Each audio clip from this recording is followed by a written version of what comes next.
নমস্কার বন্ধুরা, অনিফার্স world YouTube চ্যানেলে আপনাদেরকে স্বাগত। অন্নপূর্ণা যোজনার ফর্ম ফিল আপ তো আপনারা করছেন এবং ইন্ডিভিজুয়ালি আপনারা নানা সমস্যায় পড়ছেন ফর্মটা পূরণ করতে গিয়ে। তাই বেশ কয়েকটি প্রশ্ন যেগুলোর উত্তর আপনাদের জেনে নেওয়া জরুরি, সেই নিয়েই আলোচনা করব এই ভিডিওতে। তো ভিডিওটি অবশ্যই শেষ পর্যন্ত দেখতে থাকুন, কারণ শেষ পর্যন্ত দেখলে বহু প্রশ্নের উত্তর কিন্তু আপনারা পেয়ে যাবেন এই ভিডিও থেকেই। তো দেখুন, আমরা কিন্তু অন্নপূর্ণা যোজনার লেটেস্ট যে ফর্ম বেরিয়েছে সেই ফর্মটা আমি ওপেন করে নিয়েছি। তো এখানে ফর্ম ফিল আপ করতে গিয়ে সবার প্রথম যে প্রশ্নটা আসে, এখানে এই যে ১ নম্বর দাগে যেটা রয়েছে যে পরিবারের প্রধানের নাম বা হেড অফ ফ্যামিলি, এই জায়গায় আপনি কাকে রাখবেন বা কার নামটা এই জায়গাটাতে লিখবেন আপনি। তো এর উত্তরে আমি বলবো, যিনি অন্নপূর্ণা ভাণ্ডার পাবেন তিনি নাকি অন্য কেউ, এই হেড অফ দ্য ফ্যামিলি আকারে যার নাম আপনি লিখবেন। যিনি আপনার পরিবারের সবচেয়ে বয়স্ক ব্যক্তি তিনি, অথবা রেশন কার্ড অনুযায়ী যিনি ফ্যামিলি হেড, সাধারণত তার নামটাই এই HOF বা হেড অফ দ্য ফ্যামিলি আকারে লিখতে হবে। সেটা স্বামী, বাবা, শ্বশুরমশাই যে কেউ হতে পারেন। মূলত যার নামে ডিজিটাল রেশন কার্ডের হেডমার্ক করা আছে তিনিই হবেন এখানে হেড অফ দ্য ফ্যামিলি বা HOF, তার নামটাই এখানে লিখতে হবে। ২ নম্বর প্রশ্ন আসছে যে এই ফর্মটা পূরণ করতে কি কি তথ্য চাওয়া হচ্ছে। প্রচুর তথ্য চাওয়া হচ্ছে, তথ্যের শেষ নেই। মানে এটাকে অন্নপূর্ণা যোজনা না বলে তথ্য যোজনা বললে ভালো হয়। তো যাই হোক, ফর্মের মধ্যে দেখুন, এটা অফিসিয়ালি একটা family level data collection form. শুধুমাত্র যে অন্নপূর্ণা যোজনার টাকা পাওয়ার ফর্ম সেটা কিন্তু নয়। মানে সেই জনগণনার মতো পরিবারের সকল সদস্যদের একটা ডেটাবেস তৈরি করা হচ্ছে অনেক আগে থেকেই। তাই সদস্যদের bank account, Aadhaar card, voter card, education details, vaccination, DVT, তারপর জমি জায়গার দলিল, মিউটেশন, রেকর্ড, পর্চা, প্যান কার্ড, এমন কোনো জিনিস নেই যেটা এখানে চাওয়া হচ্ছে না। সমস্ত তথ্যই কিন্তু চাওয়া হচ্ছে। প্রত্যেকটা পয়েন্ট খুঁটিয়ে খুঁটিয়ে দেখলেই আপনারা বুঝতে পারবেন এই ফর্ম কিভাবে আপনারা একদম সঠিকভাবে ফিল আপ করবেন। তার অলরেডি ভিডিও দিয়েছি, সেটার লিঙ্ক আমি আই বাটনে দিয়ে দেবো, একবার অন্তত দেখে নেবেন। তাহলে আশা করি এই ফর্মে আপনাদের কোনো ভুলভ্রান্তি হবে না। এরপর ৩ নম্বর প্রশ্ন হচ্ছে যে এই ফর্মটা আপনারা কারা ফিল আপ করবেন। যারা আগে লক্ষ্মীর ভাণ্ডার পেতেন তাদের সবাইকেই এই ফর্মটা ফিল আপ করতে হবে। এবার এখানে একটা প্রশ্ন আসবে, সেটা আমি ডিসকাস করছি। এখন আমি এখানে বলছি যারা লক্ষ্মীর ভাণ্ডার পেতেন তাদের সবাইকেই ফর্মটা ফিল আপ করতে হবে, কিন্তু এটাও শুনে নিন যে জনে জনে বাড়ির মহিলারা এই ফর্ম ফিল আপটা করবেন না। একটা বাড়ি থেকে কেবলমাত্র একটাই ফর্ম ফিল আপ হবে। মানে আমি একটু আগে বললাম না যে যারা যারা লক্ষ্মীর ভাণ্ডার পেতেন তারা প্রত্যেকেই এই ফর্মটা ফিল আপ করবেন। দেখুন, একটা বাড়িতে আমি ধরে নিচ্ছি যে ২-৩ জন মহিলা রয়েছে, তারা সবাই লক্ষ্মীর ভাণ্ডার এতদিন পাচ্ছিলেন। তাহলে ২-৩ জনই কি আলাদা আলাদা করে ফর্ম ফিল আপ করবেন? না, ওনারা যেহেতু একই পরিবারের সদস্য, তো তাদের হয়ে একজন যদি এই ফর্মটা ফিল আপ করে সেটাই কিন্তু সাফিসিয়েন্ট এবং একদম ঠিকঠাক সেই পদ্ধতিটা। নিশ্চয়ই ক্লিয়ার হয়ে গেল। এরপর ৪ নম্বর প্রশ্ন হচ্ছে যে এই ফর্মটা অফলাইনে হবে নাকি অনলাইনে হবে। দেখুন, মেনলি এখন যে ফর্মটা আমি খুলে রেখেছি সেটা তো একটা অফলাইন ফর্ম, কারণ আপনাকে এটা প্রিন্ট আউট করে নিয়ে হাতে লিখে ফিল আপ করে নির্দিষ্ট অফিসে জমা করতে হবে। পরবর্তী ক্ষেত্রে এই ফর্মটার অনলাইন মানে যে সিস্টেমটা সেটাও আসবে, যখনই আসবে সেই নিয়ে আমি আলাদা ভিডিও বানিয়ে দেবো। কিন্তু এখন এই যে ফর্মটা এটাও কিন্তু পরবর্তী ক্ষেত্রে অনলাইনে ট্রান্সফার হয়ে যাবে। ট্রান্সফার হয়ে যাবে মানে কিরকম? ধরুন শুরুতে এই কাগজের ফর্মটা আপনারা ফিল আপ করে বিডিও অফিসে জমা করলেন, তারপর যখন ক্যাম্প হবে সেখানেও আপনারা জমা করতে পারেন। এরপর যখন সমস্ত ফর্মগুলো কালেকশন করা হয়ে যাবে সরকারিভাবে সব ফর্মগুলো, তখন এরা কি করবে? অনলাইনে এন্ট্রি করে নেবে। মানে আপনি যেটা অফলাইনে জমা করলেন সেটা কিন্তু অনলাইনে উঠে গেল। তারপর আপনি যে ফর্মটা জমা করলেন এই ফর্মটা টোটালটা ওরা স্ক্যান করে সেটা কিন্তু স্টোর করে রাখবে। তার মানে এক পক্ষে বলতে গেলে অফলাইন ফর্মটা একটা টাইম অনলাইনে কিন্তু কনভার্ট হয়ে যাবে। এরপরে ৫ নম্বর প্রশ্ন যেটা আসে সেটা হচ্ছে যে বিয়ের পর যদি আপনার অ্যাড্রেস চেঞ্জ না হয় তাহলে আপনি এখানে কোন অ্যাড্রেস দেবেন। যে ঠিকানায় আপনি বর্তমানে থাকছেন এবং যে পরিবারের হয়ে আপনি এই ফর্মটা ফিল আপ করছেন সেই ঠিকানায় আপনাকে দিতে হবে। মানে শ্বশুরবাড়ির অ্যাড্রেসটাই এখানে প্রাধান্য পাবে এবং শ্বশুরবাড়ির অ্যাড্রেসটাই দিতে হবে। যদি বাপের বাড়ির আপনি অ্যাড্রেস দিয়ে দেন এবং বাপের বাড়ির হেড থেকে আপনি ফর্মটা ফিল আপ করেন, মানে আপনি ভাবলেন যে আপনার অ্যাড্রেস চেঞ্জ হয়নি, তাহলে তার তো কোনো প্রমাণপত্র নেই, অ্যাড্রেসগুলোও আপনি এখানে ট্রান্সফার করিয়ে নেননি, তাহলে আপনি বাপের বাড়ির এন্ড থেকে সেখানে আপনার নাম ধাম লিখিয়ে নিয়ে আপনি ফর্মটা ফিল আপ করবেন। অ্যাকচুয়ালি শেষে কি হবে, আপনার বাপের বাড়ির ওখানেও ভেরিফিকেশন হবে, আবার শ্বশুর বাড়ির এখানেও ভেরিফিকেশন হবে। তাহলে এই ভেরিফিকেশন করতে গিয়ে কিন্তু তখন ধরা পড়বেন। তাই আপনাদেরকে বলবো যে যতই অ্যাড্রেস আপনার চেঞ্জ না হোক, যেটা বর্তমান, যেটা সত্য, সেই অ্যাড্রেস দিয়েই আপনি কিন্তু ফর্মটা ফিল আপ করবেন। এর পরের প্রশ্ন হচ্ছে যে এখানে যিনি আবেদন করছেন, মানে যিনি ফর্মটা ফিল আপ করছেন, তার নাম কোথায় লিখতে হবে? হতেই পারে যে তিনি পরিবারের প্রধান নন, তাহলে আবেদনকারী হিসেবে এই ফর্মে আপনার নামটা কোথায় লিখবেন? জেনারেলি একটা ফর্মে কি হয়, আমরা দেখতে পাই আবেদনকারীর নাম, সেখানে আপনি নিজের নাম লিখে দেন। কারণ এখানে আপনি মনে করেন যে আপনি তো অন্নপূর্ণা ভান্ডার পাবেন, তাহলে সেক্ষেত্রে আবেদনকারীর নামের একটা জায়গা দেওয়া উচিত ছিল নাকি? তো এখানে আপনি আলাদা করে আবেদনকারীর নাম কোথাও দেখতে পান না, তাহলে সেই নাম আপনি কোথায় লিখবেন? এই যে ফর্মের যে 9 নম্বর অপশনটা, যেখানে রয়েছে নাম, জন্ম তারিখ, লিঙ্গ, পরিবারের প্রধানের সঙ্গে সম্পর্ক, আধার নম্বর, পরিবারের সকল সদস্যদের সমস্ত কিছু ডিটেলটা, এই যে এখানে সদস্য 1, সদস্য 2 বলে যে জায়গাগুলো তৈরি করা হয়েছে, এই জায়গাতেই আসলে আপনাকে ডিটেলগুলো ফিল আপ করতে হবে। মানে আপনি এখানে আবেদনকারী হলেও আপনার নাম থাকবে কোথায়? এখানে সদস্য আকারে আপনার নামটা থাকবে। এটা কিন্তু আপনি মাথায় লিখবেন।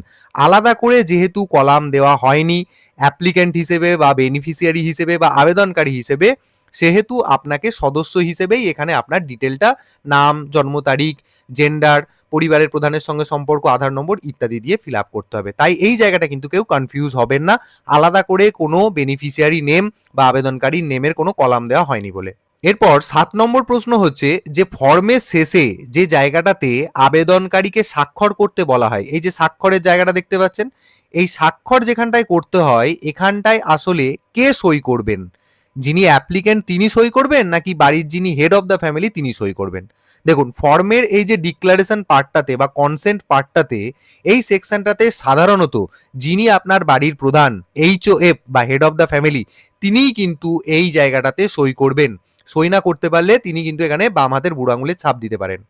মানে যিনি পরিবারের পক্ষ থেকে ফর্মটা জমা করবেন, তিনি এখানে সই করবেন। এটা মাথায় রাখুন যে এটা কেবলমাত্র family level data collection form, এটা কিন্তু ব্যক্তিগতভাবে কোনো আবেদনকারীর কাছ থেকে নেওয়া হচ্ছে না, যিনি কেবলমাত্র অন্নপূর্ণা ভান্ডার পাবেন। অতএব এই জায়গাটাতে হেড অফ দ্য ফ্যামিলি সইটাই কিন্তু আপনাকে করিয়ে নিতে হবে। এরপর 8 নম্বরে যে প্রশ্নটা আসে, আধার অথবা ভোটার এবং জমির দলিলের অ্যাড্রেস যদি আলাদা আলাদা হয়ে যায়, তাহলে সেক্ষেত্রে কি সমস্যা হতে পারে? দেখুন, এখানে তেমন কোনোরূপ সমস্যা হবে না, কারণ মানুষ যখন খুশি তার ঠিকানা পরিবর্তন করে, তবে তার দলিলের অ্যাড্রেসটা সেটা কিন্তু পার্মানেন্ট। এবার যদি ধরুন আধার অথবা ভোটার এবং দলিলের ঠিকানাটা মিসম্যাচ করে, তাহলে ভেরিফিকেশনের সমস্যার সৃষ্টি হলেও যদি আপনি এক্সট্রা ডকুমেন্ট সাবমিট করেন, তাহলে সেটা দিয়ে কিন্তু সমস্যাটার সমাধান হয়ে যাবে। তো সম্ভব হলে আপনারা অবশ্যই অ্যাড্রেসটা আপডেট করে নেবেন এবং বর্তমানে যেখানে থাকছেন সেই তথ্যটাই বা সেই ঠিকানাটাই বরাবর সমস্ত জায়গাতে বা এই ফর্মেতে দেওয়ার আপনারা চেষ্টা করবেন, সেটা ডকুমেন্টস হিসেবে হোক বা যেখানে লিখতে হবে সেই জায়গাতে। এরপর 9 নম্বর প্রশ্ন যেটা আসে, সেটা হলো যে একটা পরিবারে ধরুন 2-3 জন মহিলা রয়েছেন, তাহলে কটা ফর্ম আপনারা পূরণ করবেন? দেখুন, নতুন নিয়ম অনুযায়ী যারা একই রান্নাঘরে খাওয়া দাওয়া করেন, অর্থাৎ হাঁড়িটা আলাদা হয়নি, তাদের একটা পরিবার হিসেবেই ধরা হবে। একদম ফর্মের শেষে পরিবার কিরকম তার সংজ্ঞা দেওয়া হয়েছে, আমরা নতুন করে জানলাম সেটা। এবং পুরো পরিবারের কেবলমাত্র একটাই ফর্ম। একজন ব্যক্তির 3টে ছেলে, তাদের বিবাহ হয়ে গেছে, ছেলে মেয়ে ইত্যাদি সব রয়েছে। যখন লক্ষ্মীর ভাণ্ডার পেতেন, তখন হয়তো ওনারা ছেলে মেয়েদের সাথে মানে একদম জয়েন্ট ফ্যামিলি আকারে ছেলে বউ নিয়ে সবাই একসাথেই থাকতেন, এক হাঁড়িতে খেতেন। কিন্তু সমস্যাটা এখন যে এখন সবাই সেপারেট হয়ে গেছে, অতএব ফর্মটাও কিন্তু আপনাদের সেপারেট হয়ে গেল।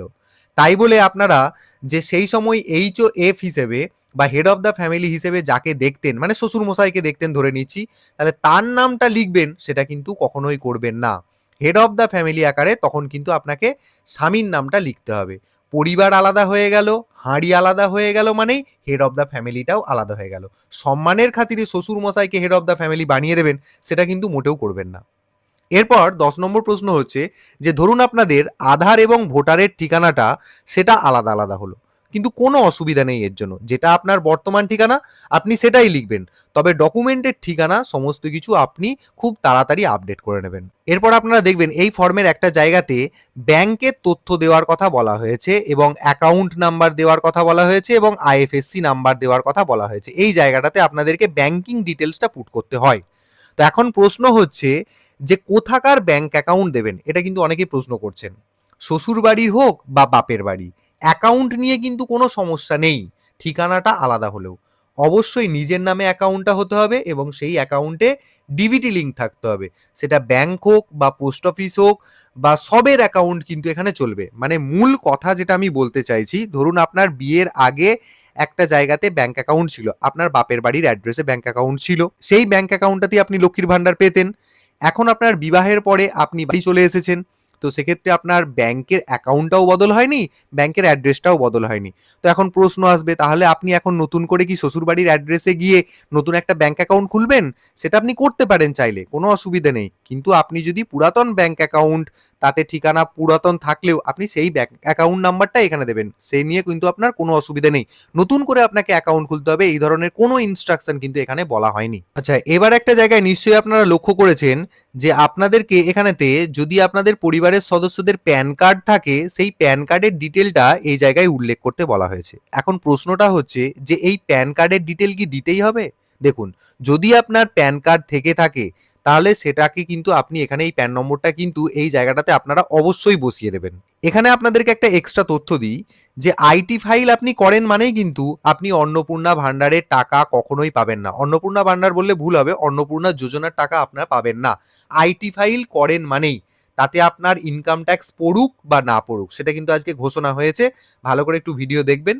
তো এখানে মূল বক্তব্য যেটা, সেটা হচ্ছে প্যান নম্বর যদি আপনার থাকে সেটা আপনি অবশ্যই দিয়ে দেবেন। কারণ না দিলে আপনি এখানে অ্যাকাউন্ট নাম্বার দিচ্ছেন, ব্যাংকের আইএফএসসি কোড দিচ্ছেন, ব্যাংক নেম দিচ্ছেন, ওরা চাইলে কিন্তু সমস্ত তথ্য বের করে নেবে। লুকানো কিন্তু কিছু যাবে না, মানে ব্ল্যাক স্পট থাকলে কিন্তু ক্ষতি আপনাদেরই হবে।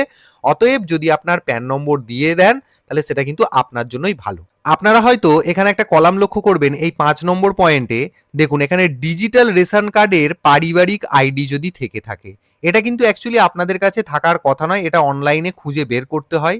তো এখন প্রশ্ন হচ্ছে যে যদি এই রেশন কার্ডের নম্বর বা এই ডিজিটাল রেশন কার্ড আপনার কাছে নাই থেকে থাকে, তাহলে আপনি কি করবেন? এটা এখানে খুব ইম্পর্টেন্ট জিনিস, কিন্তু এখানে রেশন কার্ডটা অত্যন্ত গুরুত্বপূর্ণ।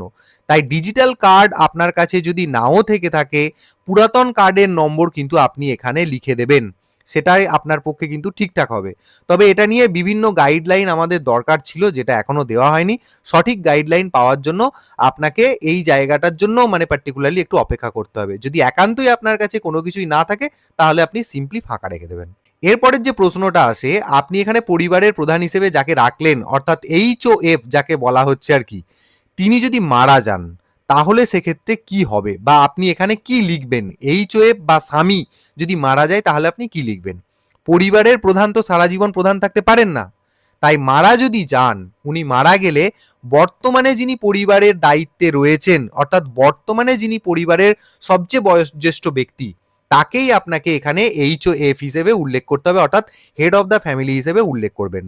সম্ভব হলে রেশন কার্ডটাও আপনারা আপডেট করে নেবেন, কারণ আমি এখানে একটা জিনিস ফোকাস দিতে চাইছি, রেশন কার্ডে হেড অফ দ্য ফ্যামিলির নাম থাকে, অর্থাৎ তিনি যেহেতু মারা গেছেন, তাহলে বর্তমান যে ব্যক্তি পরিবারের দায়িত্ব সামলাচ্ছেন, বয়োজ্যেষ্ঠ ব্যক্তি, তার নামটাও আপনারা পারলে রেশন কার্ডে গিয়ে আপডেট করে নেবেন অনলাইনে। এরপর একটা অত্যন্ত গুরুত্বপূর্ণ প্রশ্ন, সেটা হচ্ছে 15 নম্বর প্রশ্ন, যে একই পরিবারের একাধিক মহিলা এই টাকা পাবেন কি? কারণ এখানে ফ্যামিলি বেসড একটাই ফর্ম ফিল আপ করার কথা বলা হচ্ছে। বাড়িতে 25 থেকে 60 বছর বয়সী এরকম ধরে নিচ্ছি 2-3টে মহিলা থাকতেই পারে। তো এখন প্রশ্নটা এটাই উঠছে যে একই পরিবারের তাহলে একাধিক মহিলা এই টাকা পাবেন কিনা? কারণ আমরা বিগত লক্ষ্মীর ভান্ডারে দেখেছি বাড়িতে যতগুলি মহিলা সবাই লক্ষ্মীর ভান্ডারের টাকা পেয়েছেন। সেই জায়গা থেকে এই প্রশ্নটা। দেখুন, বয়স যদি আপনার 25 থেকে 60-এর মধ্যে হয় তাহলে পরিবারের সব মহিলাই কিন্তু অন্নপূর্ণা যোজনার 3000 টাকা পাবেন। মানে যেমন শাশুড়ি, বৌমা সবাই পাবেন কিন্তু। তবে আলাদা ফর্ম কিন্তু কোনো মতেই আপনারা পূরণ করবেন না। আলাদা ফর্ম ফিল আপ করার কোনো গাইডলাইন কিন্তু এখানে দেওয়া নেই। এরপর 16 নম্বর যে প্রশ্নটা, একটা অত্যন্ত গুরুত্বপূর্ণ প্রশ্ন, যেখানে আমরা দেখেছি যে এই ফর্মে আমাদের জমি জায়গার তথ্য চাওয়া হয়েছে, অর্থাৎ বাড়ি পাকা কিনা বা 3টে রুম বিশিষ্ট কিনা, এই ধরনের প্রশ্ন কিন্তু এখানে করা হয়েছে। তো সেক্ষেত্রে যে প্রশ্নটা ওঠে যে যদি আপনাদের নিজস্ব কোনো বাড়ি না থাকে, মানে এই যে জায়গাটায় করা হয়েছে দেখুন, বাড়ির ধরন, আপনার বাড়িতে কি 3 বা তার বেশি পাকা ঘর রয়েছে? এই প্রশ্নটার উত্তরেতে সাজেস্টেড একটা প্রশ্ন আসে যে আপনার জমিও নেই এবং সাথে সাথে আপনি বাড়ি ভাড়া থাকেন। তাহলে সেক্ষেত্রে আপনি কি করবেন? যাদের জমি নেই তারা জমির বিবরণের যে অংশটা রয়েছে এই জায়গাতে আপনাকে তো এখানে না লিখতেই হচ্ছে। তারপরে এই যে পারিবারিক জমির মালিকানা, এখানেও আপনাকে নাতে টিক মার্ক দিতে হচ্ছে। এগুলো তো তার না করতে হচ্ছে, আপনি কোনো ডকুমেন্টস দিতে পারবেন না, মালিকই নন তো ডকুমেন্টস দেবেন কি করে? আর ভাড়া বাড়িতে থাকলে আপনাকে যেটা করতে হবে, মানে এই যে জমির যে বিবরণের অংশ, মানে মোট কত শতক জমি, এই জায়গাটাতে আপনারা NA অর্থাৎ নট অ্যাপ্লিকেবল কথাটা লিখে দিতে পারেন এবং ব্র্যাকেটে লিখে দিতে পারেন রেন্ট, RENT। যারা ভাড়া বাড়িতে থাকেন তাদের জন্য এই জায়গাটা। আর যাদের জমি রয়েছে তারা সমস্ত শতকগুলোকে একসাথে যোগ করে এখানে লিখে দেবেন। এটা তো আমি বলেইছি আগে। এরপর দেখুন, আমরা এই যে 6 নম্বর যে পয়েন্ট আছে এই ফর্মের, এখানে জানতে চাওয়া হয়েছে যে আপনার পরিবারের কোনো সদস্য কি সরকারি পেনশনভোগী? তাহলে এখান থেকে একটা প্রশ্ন ওঠে যে পরিবারের যদি কেউ পেনশন পান তাহলে কি হবে? দেখুন, গাইডলাইন অনুযায়ী মহিলা যিনি আবেদনকারী, যিনি অন্নপূর্ণা যোজনার টাকা পাওয়ার যোগ্য, তিনি নিজে যদি পেনশন না পান তাহলে উনি কিন্তু অন্নপূর্ণা যোজনার টাকা পাবেন। পরে ভেরিফিকেশন টাইমে গভর্নমেন্ট কি সিদ্ধান্ত নেবে সেটা কিন্তু বলা মুশকিল। মানে আপনার পরিবারের ধরুন কেউ পেনশন পাচ্ছেন, সেক্ষেত্রে ভেরিফিকেশন হয়ে পরে কি সিদ্ধান্ত হবে সেটা কিন্তু বলা যাবে না। কিন্তু স্বাভাবিক বোধ বুদ্ধি দিয়ে বিচার করলে যেটা হয়, পেনশন তো অন্য কেউ পাচ্ছেন, মহিলা নিজে তো পাচ্ছেন না, অতএব তার কিন্তু অন্নপূর্ণা যোজনার এই টাকা পাওয়ার উনি কিন্তু দাবিদার। এরপর একটা যে প্রশ্ন ওঠে 18 নম্বর প্রশ্ন, যে বিধবা বা স্বামী থেকে যে সমস্ত মহিলারা আলাদা থাকেন, হয় ডাইভোর্স না হলে যারা বিধবা, তাদের ক্ষেত্রে কি হবে? দেখুন, তখন এই যে হেড অফ দ্য ফ্যামিলি যে জায়গাটায় আমরা লিখছিলাম, সেই হেড অফ দ্য ফ্যামিলিতে একদম চোখ কান বুঝে তখন আপনাকে নিজের নামটাই লিখে দিতে হবে। এবং যেহেতু আপনি একলাই থাকেন এবং সেটা যেটা বিবেচ্য হবে আর কি, সেটা সিঙ্গেল ফ্যামিলি আকারে বিবেচ্য হবে। আবারও বলে দিই, যারা বিধবা বা স্বামীর থেকে আলাদা থাকেন, সেপারেট থাকেন, তাহলে তার একটি নিজের ফ্যামিলি, তিনি যেহেতু একলা থাকেন সেটাকে আমরা সিঙ্গেল ফ্যামিলি বলবো। অতএব হেড অফ দ্য ফ্যামিলির জায়গাতে সেই মহিলা তার নিজের নামটাই লিখে দেবেন এবং তার সাথে যে ডকুমেন্টস উনি প্রোভাইড করতে পারবেন যখন চাওয়া হবে সেই মতো উনি ডকুমেন্ট সাবমিট করে দেবেন। এরপর একটা প্রশ্ন হচ্ছে যে একই বাড়িতে যদি আলাদা আলাদা রান্না হয় তাহলে সেক্ষেত্রে কি হবে? আবারও বলছি আপনাদেরকে, রান্না আলাদা মানেই পরিবার আলাদা। অতএব যদি পরিবার আলাদা তাহলে তখনই আপনাদেরকে আলাদা আলাদা ফর্ম পূরণ করতে হবে। একই বাড়িতে থেকে উনান আলাদা, হাঁড়ি আলাদা মানেই ঠিক ততগুলো ফর্ম আপনারা ফিল আপ করবেন প্রত্যেক পরিবার। এরপর একটা অত্যন্ত গুরুত্বপূর্ণ প্রশ্ন, যে জায়গাটাতে আমাদের কাস্টের বিবরণ দেওয়ার কথা বলা হয়েছে, SC ST OBC ইত্যাদি কাস্টের কথা বলা হয়েছে। এই যে 12 নম্বর কলামটাতে এখানে আমাদের কাস্টের বিবরণ দেওয়ার কথা বলা হয়েছে, অসংরক্ষিত, তারপর EWS, SC ST OBC। এই জায়গাটা থেকে অনেকের একটা প্রশ্ন আসছে যে SC ST অথবা OBC আগে ছিলাম কিন্তু এখন জেনারেল পরিবারকে বিয়ে করেছেন বা উল্টোটা হয়েছে, তাহলে সেক্ষেত্রে কি হবে? এই কাস্ট ব্যাপারটা কিন্তু বাবার থেকে আসে। অতএব আপনি বিবাহের পূর্বে যে জাতির ছিলেন আপনাকে এখানে সেইটাতেই কিন্তু টিকমার্ক দিতে হবে। মানে সোজা কথায়, আপনার বিবাহের পূর্বে আপনি জন্মগতভাবে ধরুন SC ছিলেন, তাহলে আপনাকে এখানে এটাই টিকমার্ক দিতে হবে। বিবাহের পরে আপনি কোনো জেনারেল পরিবারে চলে গেছেন মানে আপনি যে জেনারেল হয়ে গেলেন সেটা কিন্তু নয়, আপনি নিজের জন্য SC দাগ দেবেন এবং পরিবারের সদস্যরা যদি জেনারেল হয় তখন আপনাকে সেখানে অসংরক্ষিতের জায়গায় দাগ দিতে হবে। মানে এখানে সোজা কথায় পরিবার আপনার বদলালেও আপনার জাত কিন্তু বদল হয় না। এরপর ফর্মের একটা জায়গাতে আমাদের পরিবারের মোট বার্ষিক আয় কত সেটা জানতে চাওয়া হয়েছে। এবার এখন এখানে প্রশ্ন উঠছে যে পরিবারের আয় তো আপনি এখানে একটা অ্যামাউন্ট লিখলেন, 2 লাখ, 3 লাখ, 4 লাখ, যা লিখলেন। এখন প্রশ্ন হচ্ছে যে এই আয়ের জন্য আপনাকে কি ইনকাম সার্টিফিকেট জমা করতে হতে পারে? হ্যাঁ, লাগতেই পারে। সেটা যদি লাগে আপনাকে সেটাকে সংগ্রহ করতে হবে কিন্তু বিডিওর কাছ থেকে, অর্থাৎ বিডিও ইনকাম সার্টিফিকেট কিন্তু আপনাকে প্রোভাইড করতে হবে। সেটা আপনি ভেরিফিকেশনের সময়ই বুঝতে পারবেন, লাগতেও পারে, এই আন্দাজটুকু আমি আপনাদেরকে দিয়ে দিচ্ছি। এরপরের প্রশ্ন হচ্ছে যে আপনার ফর্ম আপনি কমপ্লিট ফিল আপ করলেন, হতেই পারে ভুল তথ্য দেওয়ার জন্য আপনার এই ফর্মটা রিজেক্ট হলো, তাহলে আপনি পুনরায় কি আবেদন করতে পারবেন? হ্যাঁ, অবশ্যই পারবেন। দেখুন, ডকুমেন্ট যদি মিসম্যাচ হয় বা আপনার জ্ঞান নেই সে কারণে বা সঠিক তথ্য আপনার জানা নেই বলে আপনি অনিচ্ছাকৃতভাবে বহু জায়গাতে ফর্মটা ভুল করে ফেলেছেন, তাহলে সেক্ষেত্রে আপনার ফর্ম কিন্তু রিজেক্ট হলেও আপনাকে আবারও সুযোগ দেওয়া হবে। এর পরের প্রশ্ন, এই ফর্মটা আপনারা কোথায় জমা করবেন?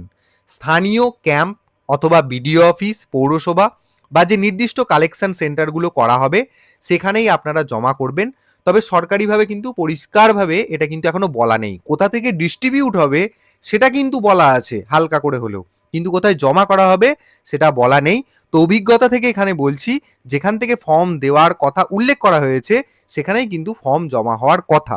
আর আমি এখানে বারবার একটা কথা বলছি যে ভেরিফিকেশন করা হবে, এই ফর্ম ভেরিফিকেশন করা হবে, আপনাদের তথ্য ভেরিফিকেশন করা হবে।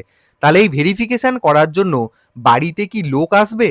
হ্যাঁ, অবশ্যই ফিজিক্যালি এই ভেরিফিকেশন করা হবে এবং নির্দিষ্ট অফিস থেকে, সেটা বিডিও অফিস থেকে হোক বা পঞ্চায়েত থেকে হোক, ওনারা যাকে ঠিক করবেন বা যাদেরকে ঠিক করবেন সেই অফিসের লোক এসে আপনার বাড়িতে এখানে যা যা তথ্য এন্ট্রি করেছেন এই সমস্ত কিছুই কিন্তু ফিজিক্যালি ভেরিফাই করে যাবে। সেই কারণেই আমি বারবার বলছি এখানে ভুল তথ্য আপনি কোনো কিছু দেবেন না। এরপর লাস্ট একটা প্রশ্নের উত্তর আমি এখানে আলোচনা করে দেবো, একদম ভিডিও শেষ দিকে এসে গেছি।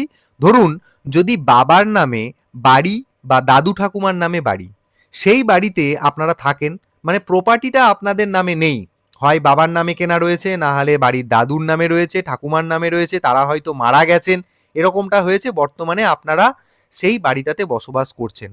তাহলে সেক্ষেত্রে যখন আপনাদের বাড়ির ডিটেলস যে জায়গাটায় চাওয়া হচ্ছে বা জমি জায়গার ডিটেলস যে জায়গাটায় চাওয়া হচ্ছে সেই জায়গাটায় আপনি কি করবেন? দেখুন, এত কঠিনভাবে কিন্তু ভাববেন না, ফর্মটা কিন্তু অত্যন্ত সোজাভাবেই দেওয়া আছে, বেশি কঠিনভাবে ভাবলে ফিল আপ করা মুশকিল। এই যে বাড়িটা আপনাদের নামে তো নেই ঠিকই, কিন্তু আপনারা তো ওয়ারিস এই জায়গাটার বলুন বা এই প্রপার্টিটার বলুন, তাহলে ওখানে যে অপশনটা থাকবে বাড়ি বা প্রপার্টি, সেই জায়গাটাতে আপনারা কিন্তু হ্যাঁ অপশনটাতে টিকমার্ক দিয়ে দেবেন। এবং বাড়ির দলিল রেকর্ড সেটা আপনারা তো দিয়ে দিচ্ছেন, সেটা যারা ভেরিফাই করবে বাদ বাকি তারা বুঝে নেবে। তো এই প্রশ্নগুলোর উত্তর আমি আপনাদের সাথে আলোচনা করলাম, আশা করি আপনাদের অনেক সমস্যা কিন্তু এখান থেকে দূরীভূত হবে। এবার এখানে একটা কথা আমি বলি, এটা এক্সট্রা কথা, সেটা হচ্ছে যে ধরুন এই বাড়ির পুরুষ, আপনারা যারা ফর্ম ফিল আপ করছেন সেই বাড়ির পুরুষ সদস্যদের এটা মনে হতেই পারে যে তারা বাড়ির মা বা স্ত্রী বা বোন এই অন্নপূর্ণা যোজনার টাকা পাবেন। তাহলে এই পুরুষ সদস্যদের সমস্ত তথ্য কেন আপনারা সরকারকে দেবেন, এ নিয়ে কিন্তু প্রশ্ন একটা উঠছে। কারণ স্বাভাবিকভাবেই একটা অন্নপূর্ণা যোজনার টাকা পাওয়ার জন্য এত ডিটেল নেওয়া কিন্তু একদমই যুক্তিযুক্ত নয়। এবার সরকার হয়তো অন্য কিছু ভাবছে, তাদের প্ল্যান প্রোগ্রাম আলাদা। যতটুকু আমরা আজকে মাননীয়া অগ্নিমিত্রা পাল মহাশয়ের কাছ থেকে শুনতে পেলাম যে ওনারা নাকি আগে থেকেই সমস্ত তথ্য নিয়ে রাখছেন যাতে ভবিষ্যতে আর মানুষকে বিব্রত করতে না হয়, ওনারা খুব আঁটোসাঁটো কাজ করছেন। তো এবার দেখা যাক সেই আঁটোসাঁটো নমুনাটা কি, আঁটোসাঁটো কাজের নমুনাটা কি। আর সব শেষে আমি একটা জিনিস আপনাদের কাছেও প্রশ্ন করব, এই গোটা ফর্মের মধ্যে আমরা গতকাল পর্যন্ত দেখেছিলাম এই ফর্মেতে পশ্চিমবঙ্গ সরকার বলে কোনো কিছু লেখা ছিল না, জাস্ট একটা সাদা কাগজের ওপর এত কিছু টাইপ করা। তো আজ থেকে সেই পশ্চিমবঙ্গ সরকার কথাটি লিখে দেওয়া হয়েছে, কিন্তু আশ্চর্যের বিষয় এত বড় একটা সরকারি প্রকল্প, কিন্তু এর মধ্যে কোথাও আপনারা লক্ষ্য করেছেন কি কোনো সরকারি লোগো রয়েছে, যেটা খুব দরকার ছিল। একটা সরকারি তথ্য সংগ্রহের কাজ চলছে, কোনো ধরনের কোনো স্ট্যাম্প নেই, কিচ্ছু নেই, কোনো সরকারি লোগো নেই। এর ভ্যালিডিটি কি আছে, এর সত্যতা কি আছে যে এই তথ্য নিয়ে কেউ এদিক ওদিক করবে না? তাহলে অবশ্যই আমার মনে হয় সরকারের উচিত এই ফর্মটাকে আরও একটু রেকটিফাই করে এখানে প্রত্যেকটি পাতাতে বা ফর্মের লেটার হেডে যেটাকে বলা হয় এখানেতে সরকারি লোগো ব্যবহার করে তবে মানুষকে ডাউনলোড করতে দেওয়া। তো এই বিষয়ে আপনারা কি ভাবছেন সেটা আমাকে অবশ্যই কমেন্টে জানাবেন। আর এতগুলো প্রশ্ন তো আমি আপনাদের সাথে আলোচনা করলাম, এরপরেও যদি আপনাদের কোনো প্রশ্ন থাকে সেটা আমাকে নির্দ্বিধায় কমেন্টে জানাবেন, আমি অ্যাজ আর্লি অ্যাজ পসিবল আপনাদেরকে তার উত্তর বা তার সমাধান দেওয়ার চেষ্টা করব। ততক্ষণ পর্যন্ত আপনারা অবশ্যই ভিডিওটি শেয়ার করুন এবং এই ধরনের আপডেট পেতে আমার চ্যানেলটিকে সাবস্ক্রাইব করে নিতে ভুলবেন না।